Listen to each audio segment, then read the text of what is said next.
Kanglaipak ki mairagi paukse dagi maruiba pau khara lakhotjaraga miyam de khulol tamjage Kuki mental singna nomai kapsilakre ngarang numidang nongyai matung pung baro makhairom taba matamda Imphal West ke Lamsang Police Station gi manung chana Kangsum Chingkhongda Kuki mental singna thangnana leiriba singthaktagi nomai round kaya maru kaptharakre hari nomai kaptharakpa aduda khulngang liba khunja singna 100 minute kulom nomai kapki khulngapa khunja singi oina aso apan amata yaukhiba leite nomai kamna bagi pau fangbadagi khudakta state security force thomjilaktuna ngak sembagi thabak chathabaga loinana Kuki mental singi khungun lebagi thabak su chathaki hairi ngarang ahing imung amadagi gari ahum punna huran kre ngarang ahing nongsuba amadi maimutpagi khudong chaba lauduna Imphal East ki Porompat Police Station gi manung chamba Khurai Choibam Laikai Wangkai Khunau Citizen Club manakta laiba Santiraj Abung Raj kauba miyoi asigi yumdagi sakhangdaba miyoi singna gari ahum punna huran kre hari sakhangdaba singna huran khraba gari ahum adudi Alto LSMN 01K I6932 with the TVS registration number MN06 SH0561 amadi Activa 6G registration number MN01 8J8983 ni imung manunggi miyoi singna phongdoropagi matung inadi ngarang imung adugi main gate londuna thamlambani adubo sakhangdaba sing aduna main gate ki thong adu namduna hangdoklaba matungda gari sing asi huran kibani gari ahum asi da nattaba atopa gari khara amasu lei adubo gari ahum asi khalaga huran kibani mai laktabana maram oibana CCTV gi footage singsu phangba ngamdre kanagumbi singna gari sing asi thengna birabadi telephone number 7005613922 amadi 7005125156 ta pau pibiraknaba khangalakli Lal hauriba Kuki mental singna nomai kaplaktrabadi sugunu mai kairom tagidi nomai khal kaploi Keranjit haukiba February 13 dagi hauna Kuki mental singna sugunuda numitari nirom chupna nomai kapsinduna landarakhiba adu haujik Manipur laingana combing operation chathakibadagi nomai kapalepkhre ngasi su nomai makhol amata takhidre maduna lal hauriba Kuki mental singi maikaidagi sugunu romda nomai kaplaktrabadi sugunu romdagi nomai khal kaploi haina sugunu kendrigi MLK kangu jap ranjina phongdokhre wafam asi ngasi paukse asiga MLK ranjika wari saba matamda phongdorakhibani mak nahai aikhoidi lan ngangthongnaba leibani lal hauriba Kuki mental singna maram chadan sugunu gi mafam kayada nomai amadi bong kapsilaktuna landarakpani maduda khulngakpa singna lan ngangthokjabagi wadani khulngakpa singna lauriba thaudang asi iramda Manipur kanabagi damakta micham praja sing soktanaba isa ngangthokjanabani maduna Kuki mental singna nomai kapsilaktuna kai haudrabadi sugunu mai kairomdagidi handuna khak nomai kaploi mahak nahai maha masamak sugunu kendrada haujik laiduna kendra asigi miyamgi awa ana amadi awat apa kaya yingsinduna lairi haujik makhata na sugunu kendragi mafam kayada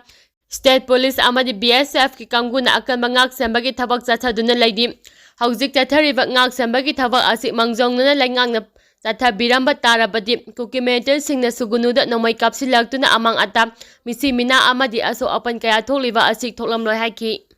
Sasinaba adaka paiba yauna Kuki taruk Jiribam changlakpada Arambai Tenggol na pharaba matung police sinaraba matungda thadokhre Sasinaba adaka paiba yauna Jiribam da changlakiba Kuki macha taru Arambai Tenggol Jiribam na fagalaba matung Jiribam police station da khutsinaraba matung tekta kaidan thadokhre hari Paukse asina phangba paugi matung inadi hariba thaudo asi Jiribamda ngarang ayuk pung 10 makhairom taba matamda thokibani Kuki masa singni hariba miyoi sing adu Ikoben amada Tamenglong district ki Kaimaidagi sijal tamna lakhibani hari paw asina makha taribadi Arambai Tenggol Jiribamda pamdaba thaudok sing thoktanaba ngak sembagi thabak chatharingaida Ikoben ama chingnaningai oiba maungda lakpa thengnaki maduda khamnaba khanghanbada khamlamdana thaunaba hotnabadagi phaki tungda gari aduda tonglakhiba miyoi sing masa khangdoknaba hotnabada Kuki singni haiba khangba ngambago loina miyoi sing adugi Aadhar card sing yengba matamda miyoi amadi asaba Aadhar card pairamba thengnabadagi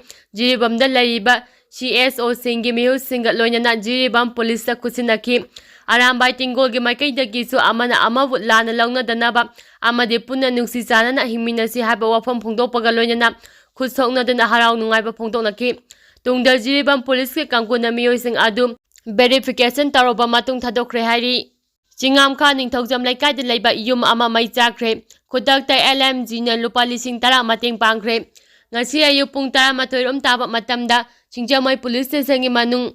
Liwa lambi chingam kha ningthokja makha laikai da leiba oinam Bobby Jai yankai gani toi kauba miyo amagi una mathak makha saba yum ama mai chakre yum adu mai sakhiba adu electric shock circuit na maram oidina sakhibani haidi mai chapagi pau hek phangbaga Manipuri Fire Service ki kanggu matam sana laktuna mai kanbagi thabak chathaki Yungkong na tavana maram oidina thangnaba yumsingda mai sandoktuna chaklamgadaba adu matam sana kanba ngamki mai chakpa adu kanba changbada laikai dumaktada leiba Waikhom Pritam Jai nifu amadi Koijam Sanjoy Jai 35 ko amadi khonggi sarukta sokki mai chakpa adu da lupa kayamuk mal changmang takrabagi haiba hauzik phawba khangba ngamdri mai adu pung ama makhairom changna miyam amadi fire service na muthatki amaramda light minded group LMG Manipur na lamdam asigi awa ana taraba kahena khudong chadraba imung kayada mateng panglapagi saro ama oina ngasi nungthil pung 12 makhairam tarakpada singjamai singam kha liwa lambida leiba okram jitki leinariba yum electric shock circuit tegi hawrapa maina sakpadagi yum adugi ayamba saruk tangoi onkhre asigumba leibak thiba thaudok asida LMG Manipur na minungsigi tembang oina lupa 10,000 gi mateng pangkhre hari Group asigi Privacy Secretary na kuyak fiden thadokhre cherosina hai Ojit matam amagi group lake getaris oina leibiram bani ngasigi tembang khongsa asida LMG gi member Surendra Ningomba amadi boinau maibam anina luchingki loinana PK hoirongbam su saru yaki khongsa asiga mai leinana secretary Ojit Chorai Khangbam na phongdokhibada Hauji kalung kilan asina misi mina aso apan kaya gi marakta mai hau langpok thokpadagi awaba nangba thodok kaya su thoktuna awaba imung kayada angamba tengba pangsinna duna aikoi hingminnasi khudong thiba haibasi punamakini tambangamba nate maram asina adongi awaba taraba matamda atopa mina mateng panghaningbagum aikoida khudong thiba mayoknedringai mamangda atopagi awaba da mateng pangasi loinana yum khudingi fair struggle thamba tangai fadabani haina phongdokki Imphal Jiri lambi gi nung dolanda landslide thokpadagi truck chamarom panduna leire Imphal Dimapur lambi da su pot puba truck chamaga marfurom panduna leire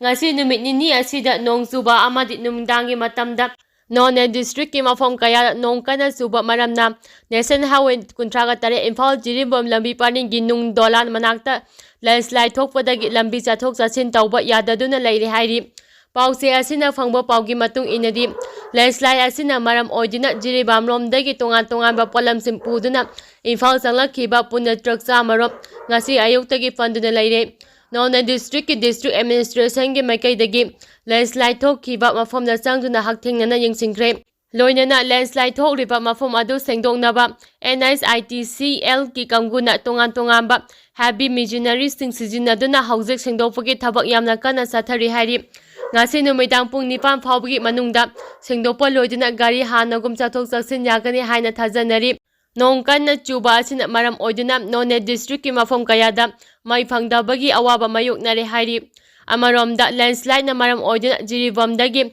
across tawduna gari sing thajin ba left kre Jiribam district chasu nongkana subadagi chathok puthokliba labuksing ising marang kaina leire Masina laumi singna ningtham mahi marong thabagi thabak chathabada yamna chawna mai pakpa ohembagi maram ama oire haina laumi singna phongdorakdi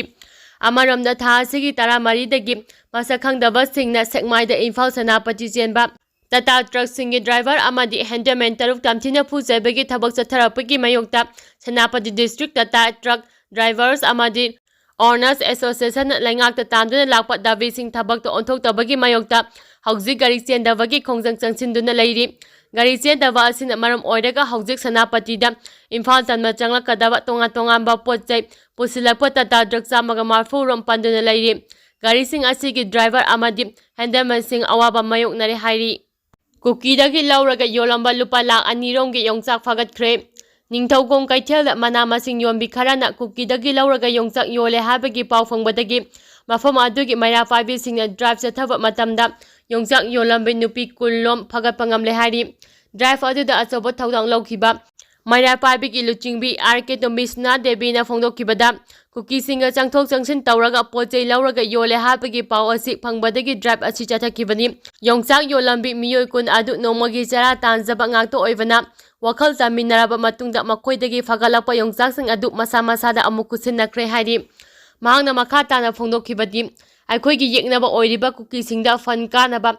amadi makhoi fibang phaganaba nakoinena mating pangwi thabak asi tawkumsi haibasi hanasu khangangrabani maduna matungda amuk hana chatharapa tarabadi maduda tholopa afhapattagi draita masa masana pujagadamni habagi chekchin wasu thamkre hairi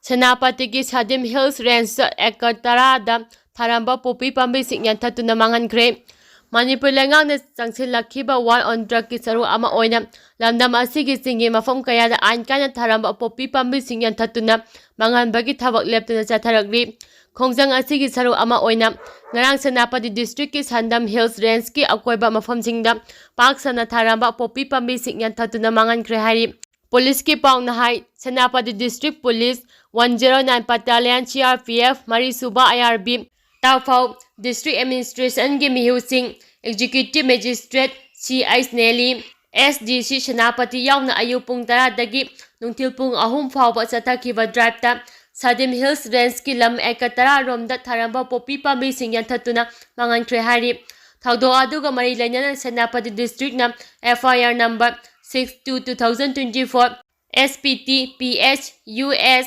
19B Nifugataru ND NPS Eki Makada so motor case ama lakhatle hari AR amasung police na lupa crore kuntra mangaronggi revenue oigadaba draka kona nupi ani nupa ama fare ngarang Assam Rifles Custom amasung police ki combined team ama na Mizoramgi Jalpai area gi dom dalamaya da lambida lapa gari sing check tawbagi thabak chathabada Maruti car registration number AS 1085914 asida tongduna lakpa memar macha nupi ani nupa ama malemgi kaitheda lupa crore kuntra mangarom ge revenue oigadaba methamphetamine amadi number 4 ga konana fare hari Assam Rifles ki chero asina hai miyoi ahum aduna tongduna lakpa Maruti Swift car adu check toba matamda gari adugi sit makhada methamphetamine 1013 gram sahunga maudraga tare amadi number 4 gram chaniga taraga nifa yaurambadagi fagatki pharaba nisagi polamsing asigi belu malemgi kaithelda lupa crore kuntraga mangarom oigani hari amaromda ngarang charpai area gi hana hala police beat manakta mema macha ahum sel oina lupa crore ama lang ahum lising maudraga tare kachonga amadi lupa lakh taruk lising yankhai gi nithogi belu oigadaba foreign beer case samaga kuntraga taruka kodana fagatle fagalaba polamsing adu mari lainaba police station da kusinakre hairi mitai bo ST list chalalu haina khoramban kaithon temporary market imasing na wakat mifam chathakre lamdam asigi jelau furup ama oiriba mitai bo Indian constitution gi ngakrol piduna sudu draft ST list chalanaba hantak numit mangani chupna chathagodoriba ningthami falda laingang chapchawa warep labu hana khoramba ima kaithel nupi sin ngasi temporary market seta khongjang changchinkre khongjang aduga mari lainana kaithel phami nupi thoksom rupanjalin hai lamdam asiki yellow furup ama oiriba mitai furup asi mutkhiba yabagi akiba fibam da leire Manipur ki yellow furup ama oiriba mitai bu constitution gi article 3421 gi matung inam ST list chalhanaba laingang na sarba thaudang lafam thoi hantak numi mangani chupna chathagadoriba ningthami phol asida laingang na chapchaba warep lawduna ST list chanaba mathau taba sechang center da thagadabani haiki mangna hai matam kayagi mamangdagi mitai na ST list chanaba tonga ba makhalgi khongjang changchingtre adubu ngasi fawat laingang na thabak to onthokpa leitri tambang ngamdaba phibam ama lakpa asida ima ivel sing na ngasi gi khongjang asi changsilakpani laingang na maitai kanaba amadi iramdam asibu kanaba khongjang paikhatlu haiki khongjang aduga mari lainana mitai bu ST list chanaba assembly da warep labiyu laingang na thuba matamda mathau taba che chang thabiyu court book ikai khumnau mitai bu ST list chanhalu haina thaba break card kaya sijinadana kholaw kaya lauki